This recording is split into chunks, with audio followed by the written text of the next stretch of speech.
Allegory of the Cave, Grandpa and Me, podcast serial by Valueversity, Episode 11, Sharik Ali. I twisted the bike with dexterity and parked it on a stand in the lawn. When I arrived in Yani Appa's room with a packet of her favorite chocolate in my hand, I found her busy ironing her clothes in a relatively dark room and listening to sitar played by Ustad Shujaat Hussain Khan in YouTube. She was delighted to see the combo of me and her favorite chocolate. The typical smile on her beautiful lips made me forget about the 2-mile bike ride to a remote shop to get it. When I opened the window facing the garden, the room was bathed in light. While we were enjoying the chocolate together, she said philosophically, "If the window of the mind is opened, the light of knowledge frees us, Mamdu." "I did not quite understand what you mean, Yani Appa," I said.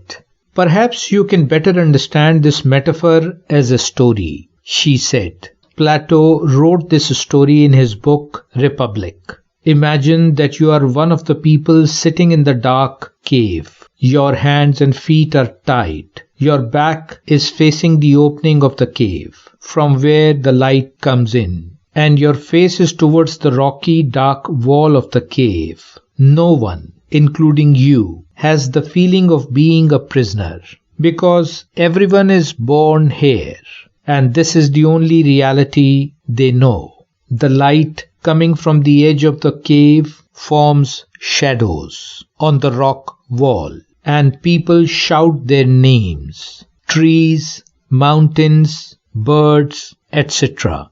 all are satisfied that these shadows are a reality. This is the only life that exists. They are not aware of any other situation. Then somehow you manage to free your hands and feet. You stand up for the first time and look at the light. Now you have not faced with the shadows, but the actual forms of reality. Then you pass through the edge of the cave and comes out in open. Fresh air, daylight, so many colors of trees and flowers, and fragrances, birds and animals. How painful were the days when you saw only shadows.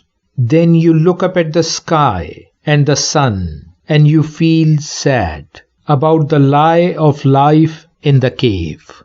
You turn to the cave to tell the prisoners the truth, but those hands and feet tied people laugh at you. Those who saw nothing but shadows make fun of you. Therefore, do not be satisfied with what is just in front of you. Do not accept this as complete truth. Knowledge and truth come from striving, by liberating the hands and feet upon getting out of the cave prison. Many great truths await you in the outside world. Never accept life as a prisoner in a dark cave. To be continued. Valueversity. Sharik Ali.